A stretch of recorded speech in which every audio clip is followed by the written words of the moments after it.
If you walk into a home built in the 1920s or 30s today and compare it to a modern apartment, you'll notice, well, a startling difference in how they handle the elements. Modern buildings often feel like airtight plastic bags where moisture just lingers on the glass. Yet our grandparents lived in structures that stayed dry and fresh without a single electronic dehumidifier or smart sensor in sight. We've been led to believe that dampness is an inevitable part of living in a rainy or humid climate. But the history of domestic architecture tells a very different story. The magic wasn't magic at all. It was actually a sophisticated understanding of thermodynamics and material science that has been unfortunately largely lost in the rush toward modern efficiency. Before we break down the specific mechanics of the breathable home, make sure you subscribe to Atten Recounts so you can continue to reclaim this vital historical knowledge. By the end of this guide, you will understand exactly how to apply these forgotten principles to your own living space to outsmart mold and damp for good. The architectural secret of the breathable building envelope prevented moisture entrapment. The fundamental reason older homes remain dry is that they were constructed using breathable materials. In the era before synthetic insulation and latex paints, houses were built with lime mortar, solid brick, stone and timber. These materials are vapor-permeable, meaning really they act like a third skin for the inhabitants. When the humidity inside the house rose due to cooking or breathing, the walls themselves would absorb that excess moisture. Later, when the external environment dried out or the fire was lit, the walls would release that moisture back into the air or out through the exterior.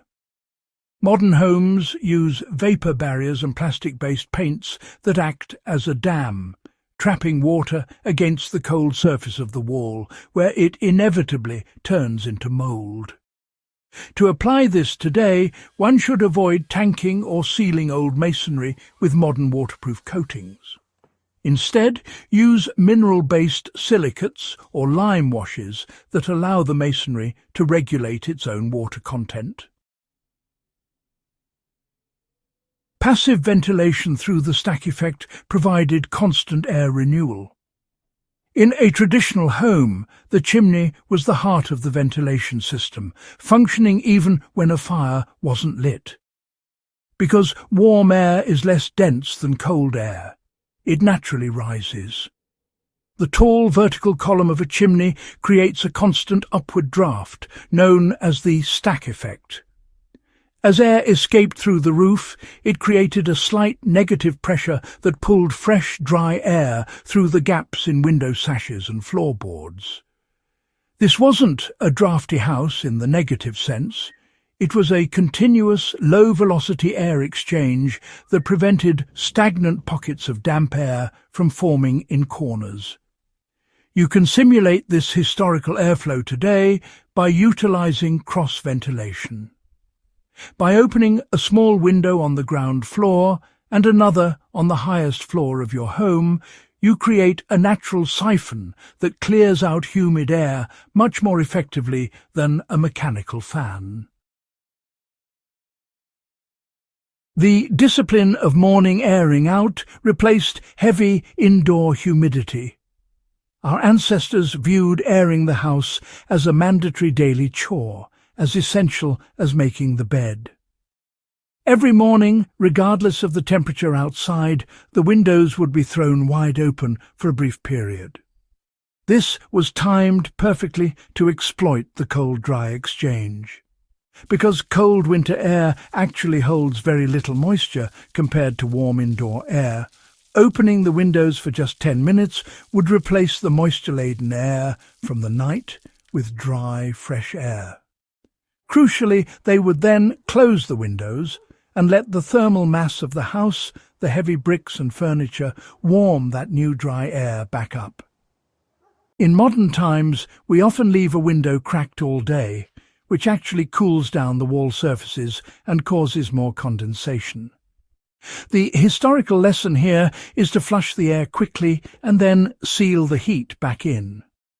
You will rarely see a heavy oak wardrobe in an old house pushed tight against an external wall. Seniors understood that air must circulate behind large objects to prevent the cold wall effect. When furniture is flush against a wall, it creates an insulated pocket where the wall temperature drops significantly lower than the rest of the room. When warm, humid room air eventually seeps into that gap, it hits the cold surface and reaches its dew point, turning into liquid water and feeding mold. The practical application of this knowledge is simple.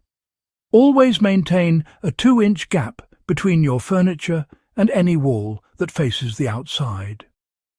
Radiant heating systems focused on warming structures rather than just the air. Traditional heating, whether from a cast-iron radiator or a masonry stove, relied heavily on radiant heat. Unlike modern forced air systems that blow hot, wet air around a room, radiant heat warms the objects and the fabric of the building itself. When the walls of a house are warm, they actively repel condensation. Think of a mirror in a bathroom. It only fogs up because the glass is colder than the steam. If the mirror were warm, it would stay clear. By keeping a consistent, moderate temperature in the masonry of the home, rather than letting it go stone cold and then blasting it with heat, seniors kept their homes above the dew point at all times. The separation of wet chores from living quarters contained the moisture source. In the past, the wet areas of the home were strictly managed. Laundry was rarely dried in the main living rooms, and cooking was done in a kitchen that was often separated by a heavy door and equipped with its own dedicated flue or high window. This localized the moisture. Today, we often dry clothes on radiators in our bedrooms, which can release up to 5 litres of water into the air per load. To reclaim the wisdom of the past, treat your laundry as a moisture event. Dry clothes in a single room with the door shut and the window open, or utilize the warm, dry air of a sunny window. By containing the source, you prevent the moisture from migrating to the coldest, darkest corners of the house where mold prefers to grow. By understanding these principles of breathability, convection and thermal mass, we can see that our grandparents weren't just lucky to have dry homes. They were operating within a system designed for resilience.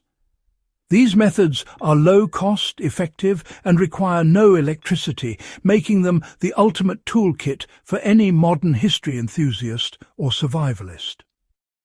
If you found this breakdown of historical home care useful, please share it with someone who is fighting the battle against mold. Subscribe to Atten Recounts for more deep dives into the forgotten technologies that once made life simpler and more sustainable.